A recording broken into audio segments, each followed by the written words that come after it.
my good friend from NBC Sports Chicago, our good friend of the show, Alex Shapiro. Turn this into the damn Alex Shapiro show right now, man. What up, Alex?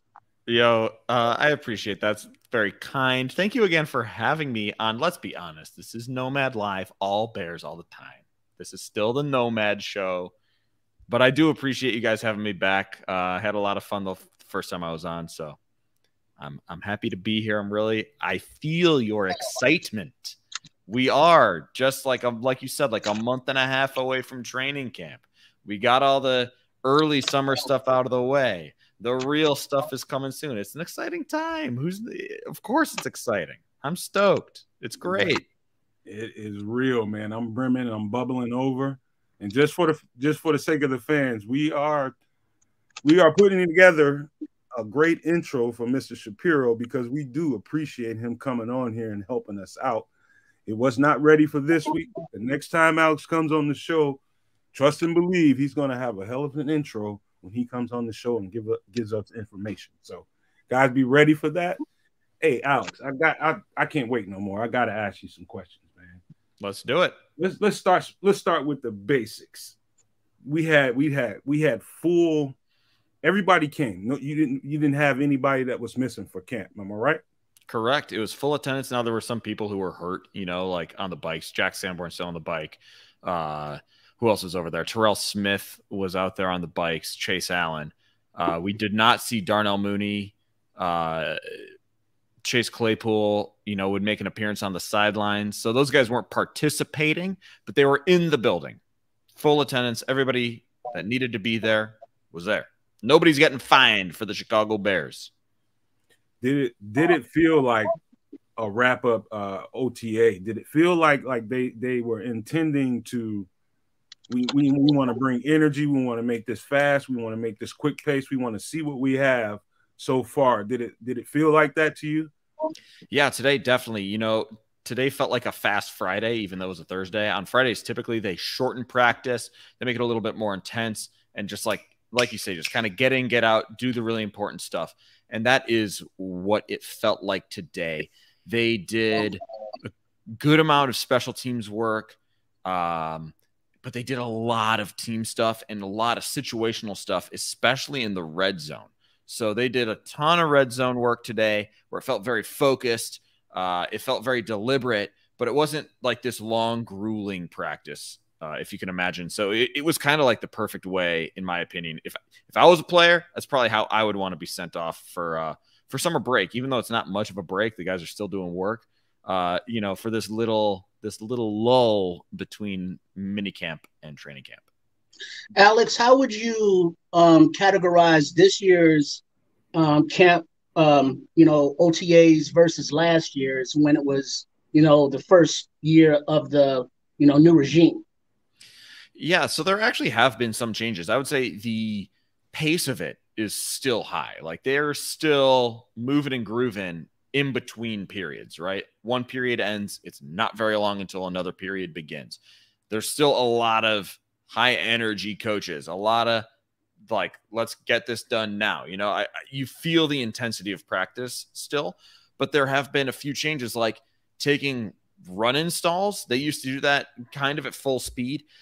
They have slowed that down to what they're calling a jog through pace, because they realize it's like, what are we doing? We're running around in t-shirts and shorts. We can't really block. We can't really do these things. So why don't we do this like kind of in between walkthrough thing where we can make sure we're getting our blocking scheme set perfectly, that we're getting on our run fills on defense set perfectly. So slowing those things down and being a little bit more deliberate, I think, the intention is let's just get this really down when we're in this learning process here where we know Flus likes get the track shoes on and we're going to be high intensity. But for moments like that where, okay, let's actually, while we're in this learning phase of the off season, take it a little bit slower so that we're learning better. I'm a fan of that decision. I think it works. I think the players probably like it a lot too. So that has been one noticeable difference from this year compared to last year. Cool. Alex, full disclosure, and I feel like I have to say this every time we do a show because it's always somebody new watching and isn't familiar with Nomad or my history. I've never been a pro, but I have played college football, and I have an idea of what camps are like, especially these kinds of camps. And I know for a fact that those little camps like that are for installs and getting new players acclimated to the system. And then the veteran players come in a little bit later so that the new players get acclimated with the veterans. Did it feel that way to you? Am I on or am I off? Yeah, no, that's kind of what I was getting at with that jog through speed. It's like, clearly while they're at that learning phase, while they're at that install phase, hey, let's make this little tweak so that the install itself goes more smoothly. Now, a lot of veterans were there, like we said, the entire team was there. But here's another change that, in terms of helping the players learn, in terms of getting the new guys up to speed, that I just thought of a new thing is the two fields type of deal. So what they've done is they used to really just practice on one field and have a lot of eyes, all the coaches kind of watching everything that's happening on that one field. This year, they've split it up. So they've got half the team on one field, half the team on another, so that more guys can get more reps. And then obviously it's just a bigger lift on the coaches later because obviously they're filming everything, they're taping everything. So for the coaches, they've got more film to review, but a lot more guys get more reps, so it's more opportunities to learn, more opportunities for young guys to develop. So that is another change that we've noticed in the effort of helping guys develop, in the effort of helping guys grow. Gotcha. Before we get into the notes, the real notes that you have, give me a guy that you didn't expect to kind of poke out, that really poked out to you, even if it was just a little bit, but you just noticed them and you just couldn't stop thinking about it or something. It's a good question. I don't remember if I brought this up last time, but it's the same guy. It's Velus Jones, actually. I think Velus Jones was kind of an afterthought for most people, especially when DJ Moore comes in town and then they draft Tyler Scott. But at this point in the year, I have noticed Velus Jones not only more involved in the offense, and I'm not just talking about the little out routes to just get the ball in his hands in space. I'm talking about slants. I'm talking about deep balls. He is doing more things than he was doing at this point last season, and he's catching the football. A lot of times last year, there a miscommunication or a misconnection, I should say, a misconnection for whatever reason, whether it's Velus isn't the right spot or Fields doesn't have that timing down just yet to get the ball into his hands. It looks a lot crisper now. Right. So that's one thing where like, ooh, don't forget about Velus Jones, Alex, because this guy was still a third-round pick last year. Obviously, the Bears are not going to give up on him after just one season, where if he cleans up the special team stuff and if that offseason really helped him get more comfortable in the offense so that he can take on a bigger role, like this guy is still a playmaker. We saw that on kickoffs. He was solid at kickoffs. That was a thing that he kind of like figured out in his rookie season when he, had a lot go wrong. But he really figured out the kickoff stuff, and he made some really impactful plays in that phase of the game. So if they can unlock more of that, we know this guy with the ball in his hands can make people miss. So that's one thing where, again, like Velus Jones was not on my radar, but I've continued to notice him as that early summer program went on. Wow. Okay, now the flip side of that coin, what player is not getting, let's say, first team reps that you would expect to get first team reps? That is a good question. Not getting first team reps that I would expect to get first team reps.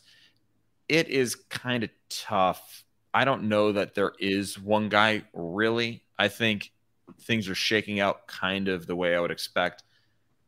Maybe I'll say this. Equanimeous St. Brown, to me, is kind of falling down the pecking order, the way I see things. Because, like I mentioned, Velus is popping. obviously they want Tyler Scott involved. Now, Tyler Scott has had kind of a rocky road. That there have been drops, there have been bobbles. That it's not been the perfect start. Is it time to panic on Tyler Scott? Absolutely not. It's been 2 months. Give the rookie time, right? I'm not panicking. I'm not panicking on Tyler Scott, but I'm seeing Dante Pettis more involved in the pass game than I am seeing Equanimeous St. Brown involved. So as we look at that wide receiver room, it's like, okay, who's going to be the odd man out? Before I would have guessed, okay, if Velus can figure out special teams, maybe Dante Pettis is a little bit more expendable because Dante Pettis obviously was doing the punt return. That made him super valuable to the team. Now I'm like, ooh, Dante Pettis is still showing things. He's catching some deep balls. He's getting involved. I see the ball in his hands a lot. I'm not seeing that as much with Equanimeous St. Brown. And I saw Nick, the producer, in there saying, I heard Whitehair isn't the starting center. Nah, Whitehair is the starting center. They have worked in Lucas Patrick a little bit. They've given him some reps, but I think it's more they want to make sure that Lucas Patrick is good to go if they need him to be the backup, because they still haven't seen Lucas Patrick at center a whole lot. And it's pretty telling, you know, Matt Eberflus, when asked about who's a starter, who's not, always plays very coy and is always like, it's a competition. There are guys involved. When asked about that center position, he just point blank said, yeah, Cody's the starting center and we are just putting Lucas in there to get some snaps. Which again, you know, that to me, that's like, oh, wow. Normally you just say it's a competition, but he just put the stamp on it. And I think Cody Whitehair has actually been really solid. You can't judge pass pro. You can't judge run blocking at this time of the year. Like Triple R said at the very top of this show, they don't got pads on. So like we got to wait. We got to wait for the pads to come on to really judge the offensive line and defensive lines. Yeah. I was really worried about that dead snap, or not worried, but I was interested to see what that dead snap that he does looks like, where he kind of like grips the ball and flips it back. You know, it's kind of popular in college and he does it. A few other guys in the pros do it. I haven't really seen any bad snaps. I to the point where I stopped looking for it. Like for a couple of days, I was really dialed in. Hey, how many snaps is Cody Whitehair going to throw back there that are going to be like floppy ducks or whatever, or Justin's going to have to go out of his way to grab it? After a couple of days when it just looked rock solid, I stopped tuning in. So I think, you know, until we see the pads come on, until we see the real pass pro stuff, Cody, for all intents and purposes, I believe, is the starting center. I like it. I'm of the mind, and I've got the Velus Jones comment on my mind, and I've got the Dante Pettis thing on my mind. But Dante Pettis, I keep telling people, I think people gave he had a few drops last year and got a bad rap, but Dante Pettis consistently got open, man. Even when he was like the focal guy when guys got hurt, he got open. I mean, you can't sneeze at that. I mean, you're a talented wide receiver when the defense knows that the ball is likely going to come to you, and you still find a way to get open and get space in between yourself and the DB. So it wouldn't surprise me one little bit if he made the team, and EQ did not make the team because he's better at getting separation than EQ. Yeah, EQ was here, I think, for continuity because he knew the offense and was getting everybody acclimated to that. Not to say that he didn't have any value outside of that. I think that was the main focus of keeping EQ on the team was continuity. We need somebody to show these guys the ropes, what to do, what the language is, and all that kind of stuff. So I thought that EQ's value was mostly there. Now that most of the guys, the key guys like Justin and some of the other guys have understanding of the offense, it doesn't surprise me to hear that he's falling down as far as his getting on the field and getting looks out there. I mean, he's probably going to fall on the depth chart, if not get cut. I'm going to be honest with you. I mean, there are better receivers on the team than EQ. I mean, but as far as Cody Whitehair goes, I do love the interior of what that looks like on paper. Whitehair, solid, great anchor. You know you're getting a solid lineman at center. You know you have Tevin Jenkins next to him. and you know you have Nate Davis next to him. I love that for interior. If you get those two bookends to really play some ball this year and really, really step up in a way that you know that they are capable of, man, I think we're looking at a pretty solid offensive line. I'm not going to say they're going to be top 10 or anything like that. I'm not going to go that far. The only questions I have is, and I think Flus kind of alluded to that earlier. I think they have a swing guard, a swing center in Lucas Patrick, but I don't know if they know they have a swing tackle. What do you think about that? Yeah, that's a very good question. I asked that question to Matt Eberflus point blank today. Just who's the swing tackle and could it be Larry Borom? And he basically said, listen, this is going to be a really important summer for Larry Borom, and he's got work to do. He's got to work on his fitness. I think they have an ideal weight for him, and they're going to need him to get to that weight. He's going to need to show that he can move in space because that's what they really covet, right? They want big guys who can really move. And he's going to need to show them he can do that. But otherwise, that tackle position is awfully thin. Alex Leatherwood has been working primarily at guard. So that's kind of where I would see him. You know, we have seen him working at guard more than at tackle. I actually can't even recall if we've seen him working at tackle. And then you've got a lot of developmental guys. You have a whole lot of developmental guys. So that's a real question. A, is Larry Borom your swing tackle? B, is the swing tackle even on the team right now? You know, we've heard Ryan Poles and Matt Eberflus be very frank about, like, yeah, we're going to be active in free agency over the summer as we get ready for training camp. I would not be surprised if they add some extra offensive line guys because you're right. Like, Lucas Patrick is there, but after Lucas Patrick, Jatiri Carter, he's super unproven and played 30 snaps or something as a rookie, and he's a 7th round draft pick. So I would not be surprised if they go out and get some sort of serviceable tackle similar to what they did with Riley Reif last season. You know what? That wouldn't surprise me at all either. You know what? The Jatiri Carter, I'm going, when the pads go on, it's going to be times where I'm not going to bug you, Alex, but I'm going to definitely put in my grocery list, and I'm going to be like, hey, can you please keep an eye on this person, that person, or that person? Because I think it's going to come down to the depth chart. I think we all have a pretty good idea of who's going to be the starters at every position. It's about who's going to be the guys under the starters. I think that's going to be the question going into camp. Yeah, of course the running back battle, that's going to be probably the hottest battle in the camp. But the depth, I think, is more important than anything right now. I think we have solidified guys on both sides of the ball. I think it's about the depth, and I just can't wait. But however, I do have this video of Justin Fields. You and I talked about it a little bit before the show. Wait, hold on, Nomad, real quick before we get too far away from it. We got a question from the chat from Drew. As far as Leatherwood goes, is he at left guard, right guard, or both? I'll just say off the top of my head today, I remember specifically today, he was working left guard. Right guard has been Jatiri Carter. Trying to think, when Nate Davis wasn't here, it was Carter and Lucas Patrick who were switching off those first team reps before Nate Davis arrived at camp.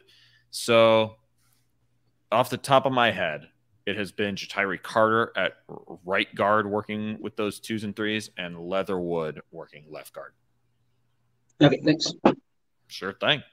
Okay, I heard the same thing. I like him playing that anywhere on the left side is appealing to my ear because I think that's where he belongs. I think he's proven to me he's probably got no business being on the right side. His techniques and fundamentals aren't consistent over there. Not to say he can't play on the right side, but you just never saw the consistency.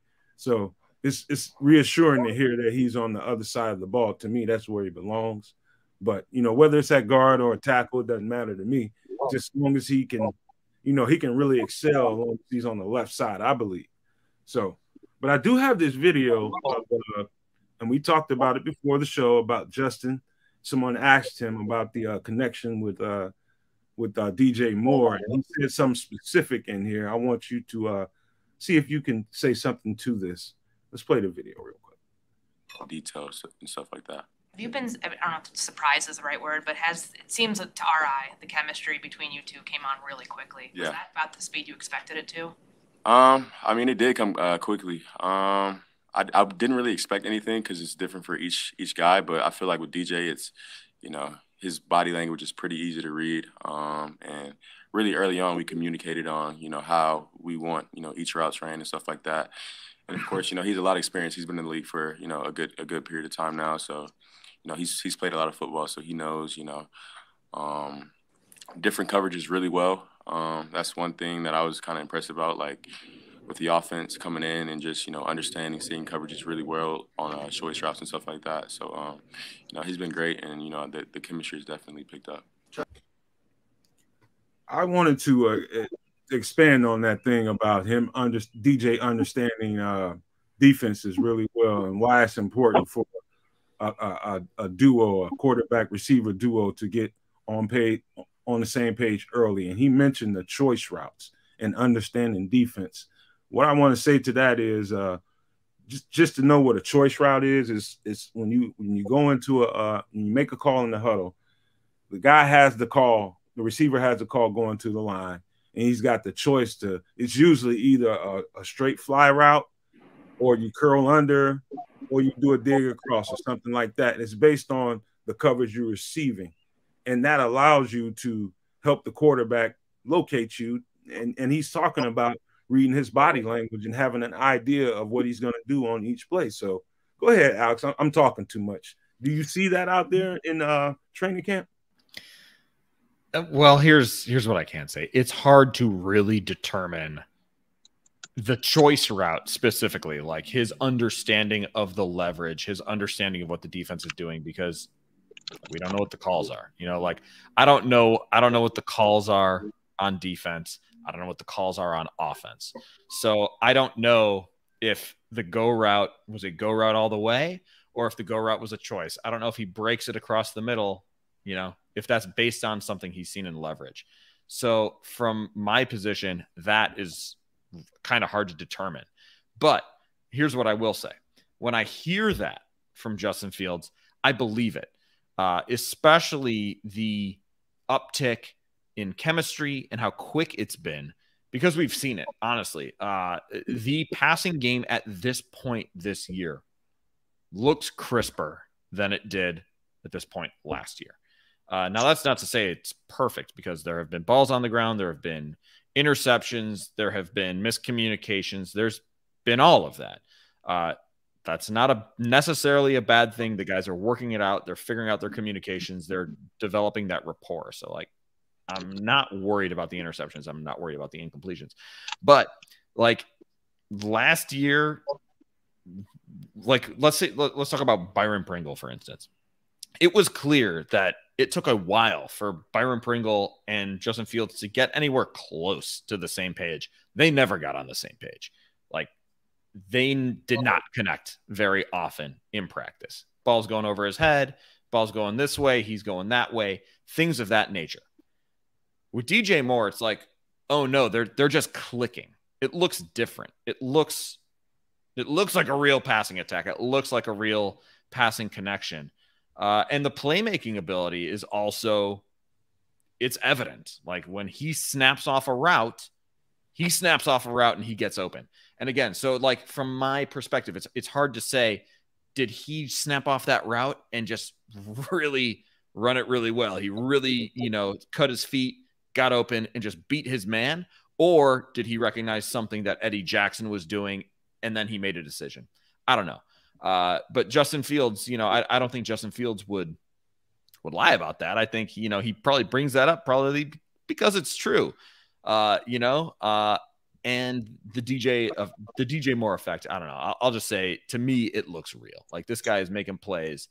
The deep ball in particular looks so much better than it did at any point last season. We know Justin Fields is an excellent deep ball thrower, right? But they really weren't able to complete many of those for a variety of reasons. Guys aren't where they're supposed to be. Guys aren't creating the separation needed. So a defender is there to make a play, whatever, what have you. But the two of them they've come together for several chunk plays where, again, last year in June, last year in May, those balls were hitting the ground. And more often than not this year, well, I shouldn't say more often than not. More often, they're being completed for chunk plays, and very often it's DJ Moore on the receiving end of it. Okay. Trip, you got anything? No, we can keep moving. Okay. I have another quick video. How about this? I'll just stop running my mouth and just play the video. And you tell me what you think on the other side of this. Would rather have that other cornerback spot solidified sooner rather than later. What has Tyreek done to allow him to ascend to the top of that depth chart? And what does he need to do to stay there? Yeah, just keep competing. Keep competing. We love where he is in terms of his length, his competitiveness, and we know he tackles. So we know he likes to hit. So that's why he's here. Corners need to tackle. They need to really be a physical force out there, and he's going to do that. And we're excited about that, getting the pads on. So I think he'll take even a step up more.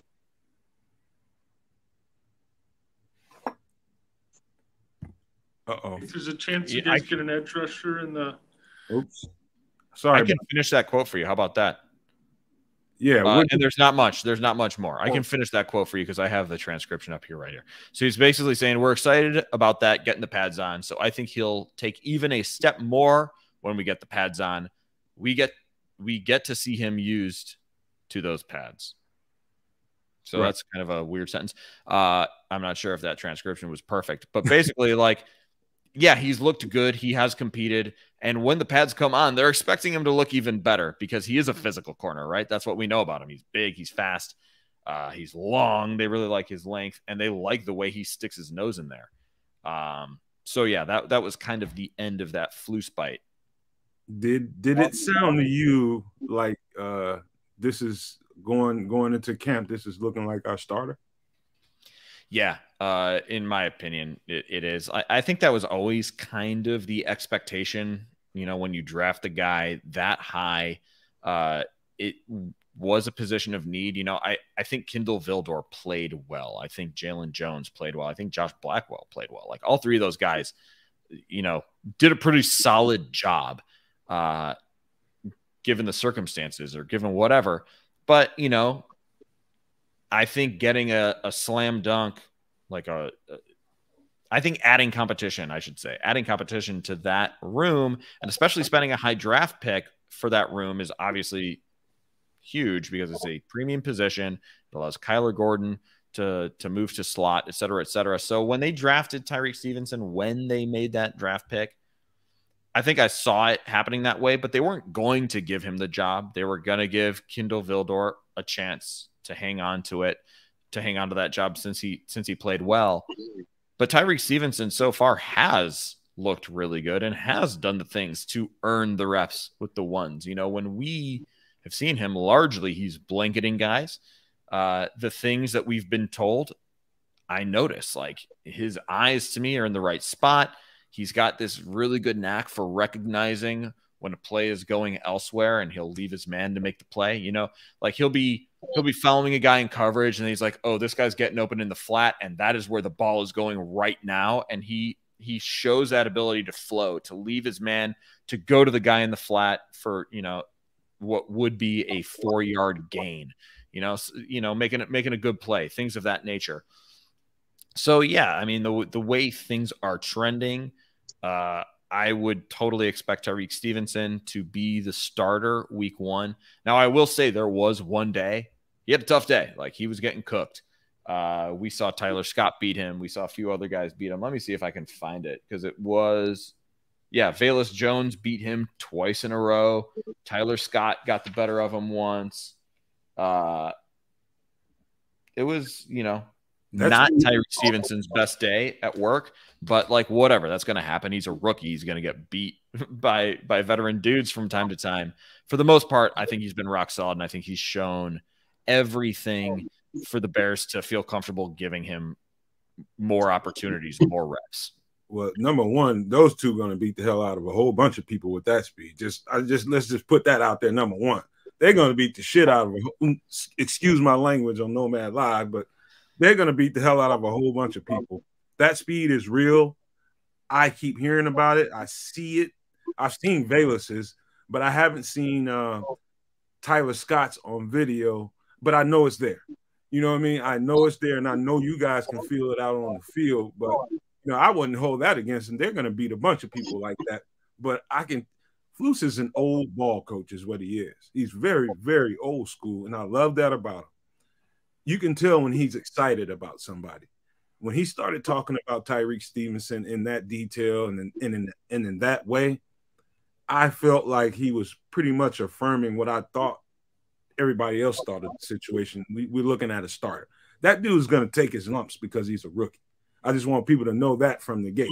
He's going to take his lumps just like Kyler did, just like Jaquan did. But in the end, you're going to end up with a lot better player because he's probably going to get fed into the fire real early and real often. So just know that ahead of time when it comes to him. Tripp, you had something? Now, sticking with the cornerback room, while Jalen Johnson wasn't in camp for the OTAs, and aside from Stevenson, and I know Terrell Smith has been hurt, what cornerbacks have been, stepping up and filling those shoes? We've seen Michael Ojemudia actually running with the ones a lot. So he has been the guy. So truth be told, the field that the starters are on, that's the field that I'm watching. I'm not really watching that other field too much. Maybe if some special teams like gunner work is going on, I'll watch the gunner work for a little bit and then peek over on that other field to watch the backups. So I'm mainly watching that field with the starters on it. And for the most part, it's been Michael Ojemudia filling in. And I'm not sure that that's a knock on Kindle Vildor. Again, like when we're talking about reps overall, I wonder if Kindle Vildor is on that other field because they want him taking more reps, putting more stuff on tape rather than Michael Ojemudia, who is taking fewer reps because he's behind Jalen Johnson, because he's behind Kyler Gordon, because he's behind Tyrique Stevenson, et cetera, et cetera. I wouldn't read too much into that, to be honest. But to answer your question, yeah, while Terrell Smith has been out, it has been Michael Ojemudia over there. And I saw one more here. I just want to get to it. Sorry, I'm derailing it a little bit now. Cornelius Squall saying, what's 12 personnel? Because they got Robert Tonyan. They'll do a lot of 12. So basically it just means 2 tight end sets, right? So 12 is shorthand. The first number, so you'll hear like 22, you'll hear 21. It's all right. The first number is the number of running backs on the field. The second number is the number of tight ends on the field. So 12, that means 1 running back, 2 tight ends. If you had 21 personnel, it means 2 running backs, 1 tight end. So that's what that is. That's a really good question because people we throw that jargon around, and that's like some inside. It's not inside baseball. It's inside football. Some inside football talk, but that is what that means. So now you got the code to crack the code when you hear about all the different personnel groupings. Hey, it's the Nomad Network. We're on Thursday nights on YouTube, and it's all about the education. Alex Shapiro, NBC Chicago. What is it? NBC Sports Chicago? NBC Sports Chicago, NBC Chicago. We're all one big happy family under the peacock. I'll throw Telemundo in there too. We're all one big happy family. See, so if you have any questions for Alex before we get out of here, make sure you throw them up in the chat and we'll address them. Okay, let me answer this question someone just had to me. No, it wasn't a question. It was a statement. Nomad's been talking about Michael Ojemudia for a while now. Yes, I do think highly of him. I really thought that they got a really good pickup on the waiver wire because the team was kind of in flux when they were turning over the defense from a 4-3 to a 3-4, and he got caught up in that turnover. And it wouldn't surprise me to hear that he's doing well out there right now. How does he look out there when he's on the field? He looks solid, I wouldn't say he looks bad.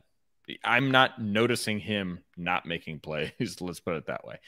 Again, truth be told, when Michael Ojemudia is on the field, and I'm sorry, I don't mean this as any disrespect to Michael Ojemudia, but I'm not necessarily watching him as much as I'm watching the other guys. Like I'll watch Jalen Johnson versus DJ Moore, or I'll watch Kyler Gordon take on whoever's in the slot.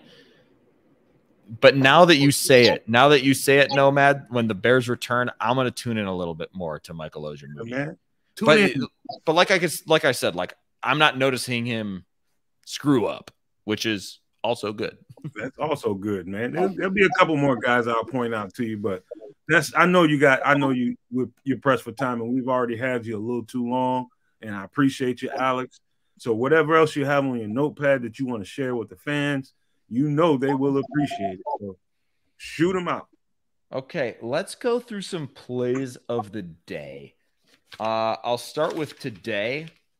Play of the day. If you haven't seen it, I think the Bears tweeted it out. Man, Justin Fields looked really sharp in the lower red zone today. Where, like I said, there have been hiccups throughout OTAs. Like, I'm not going to sugarcoat it. There have been hiccups. Wouldn't worry too much about it. It's OTAs, it's minicamp, who cares? But today, they looked really sharp. And the play of the day was this dart, like an absolute frozen rope to Robert Tonyan, back corner of the end zone. It was like kind of this out route where he just kind of like, went to the back of the end zone and then made a beeline to the corner. Fields made an excellent throw where only Tonyan could get it. And Tonyan also, on his side, made an athletic catch where it's like, whoa, that is how you score points in the NFL. That's how it's going to happen. And then in the next set, they did a very similar play, and he found Cole Kmet in the exact same spot. It wasn't exactly the same route, but it was the exact same spot, and it was the exact same result. Really good throw, really good catch. Where it's like, ooh, okay, tight ends in the corner of the end zone. That looked really, really nice. Yesterday, I think the play of the day was DJ Moore, this leaping grab over Jalen Johnson. Now, maybe it goes a little bit differently if Jalen Johnson can play a little bit more physically, because like we said, they're in T-shirts and shorts right now. Right. But at that moment, it was like, whoa, DJ Moore is a playmaker, and he looks really good. And then they connected again for a deep pass. So that was a couple. Kyler Gordon yesterday, so on Wednesday, had a couple of really nice pass breakups. One, he just fully extended, knocked the ball away from Dante Pettis, and another time caught up, knocked the ball away from Velus Jones. So those were some good moments for Kyler Gordon. And then let's go to day one. Let's flip the notebook again. They love it. They love it, man. They are loving it. Look at that. Sure. Listen, I mean, this is what we're here from, right? This is what we're here from. How about this? 13. So that's Tyler Scott. Good catch. Extended arms after a weird route. So this was a moment where it was like two guys kind of ran into each other. So that to me was like, okay, somebody did not run the correct route. There was a hiccup. But Scott like recovered, figured it out, found some space. Fields got him the ball, fully extended grab. That looked really nice. And then that was also the day where Terrell Lewis, defensive end, who I don't think anybody was really talking about, really was just blowing up the 2-minute drill. He was, again, guys are in shorts and T-shirts. Guys can't block physically. But he was in the backfield working against Darnell Wright. He just put him in the spin cycle a couple of times, and he essentially single-handedly ruined a 2-minute drill. So that was cool. And then one more thing. I know a lot of people are worried about Cairo Santos. I've been watching Cairo Santos because people are worried about it. I think he's been totally money. There was maybe one day where he had a few hiccups, but for the most part, he's been drilling kicks. I think we saw him hit something near a 50-yarder. I think it was maybe like right at 50 yards. Ever since that early hiccup, and that was early, he's been money. He's been drilling them through the uprights. At least when we're there and when we're watching, no problems for Cairo Santos. I got one follow-up question as far as the secondary goes. Who is Eddie Jackson's backup? Elijah Hicks has really been that guy. And this is actually interesting. I'm glad you brought this up because I do have this written down somewhere. I was just kind of skimming through my notes. It's interesting. They are mixing up Eddie Jackson and Jaquan Brisker a little bit more. Now, I'm not saying Eddie Jackson is about to be the strong safety and Jaquan's about to be the free safety. It's probably more, hey, we need you guys to know this, to be exposed to this. If God forbid something happens, we need to find our best duo, and that might involve a guy switching positions. So we have seen Eddie Jackson play a little strong safety, and we've seen Jaquan Brisker play a little free safety. But pretty much the third safety out the gate has been Elijah Hicks. That is and I've heard, I don't know where I was listening to it at, but I've heard he's been involved in a lot of big plays and on the wrong side of it. But hopefully when they put the pads on, he'll be able to close on balls and actually make plays when he's got pads on. So I always thought highly of Elijah Hicks, and I hope he gets it going, because he's got a lot to prove, because there are guys out there on the free agent market, there are guys on the team that could really challenge him for the job. And so I do believe in him, but I know he's got a lot to prove, and I hope he does it, man. Hey, Alex, man, I'm so thankful, and I know these fans are thankful that you decided to come on here and share everything you have with them. Man, I know they appreciate it, man, and you've been gracious with your time. Great stuff, man, and thank you for spending time with us, man. I know you got to get out of here and go on vacation. Where the hell are you going, man? I just want to know that, man. Where the hell are you going? I'm actually going on a pretty cool vacation. My mother retired, so she's taking us on like a trip. She's like, I retired. I want to take the trip of a lifetime. So she is taking the entire family on a safari in Zambia. So that is going to be really cool. We're going to be on a safari looking at wildlife. We're going to do some fishing on the lower Zambezi River that I'm really looking forward to. Wow. So fun vacation for the Shapiro family ahead. Don't forget the sunscreen. For sure. As a person who wears sunscreen every single day, anytime I'm spending an hour in the sun, I will be packing multiple bottles of sunscreen. Don't you worry. Man. Well, safe travels, and once again, thanks for joining us, and we look forward to seeing you when you get back. And that's from the heart. Yo, I appreciate it. Yo, thank you guys for having me again. Again, it's really fun talking football with you all. I have a great time, so I appreciate you inviting me back. And yeah, I'll see y'all soon. Don't worry about it. Man, hey, we'll have it ready for you next time, Alex. Don't worry, man. We sure appreciate you, man. From on the behalf of the fans and Nomad Network, thank you, Alex. We really appreciate you being here. My pleasure. You all have a wonderful rest of your evening. Have a great rest of your show. Take care. Thanks, Alex.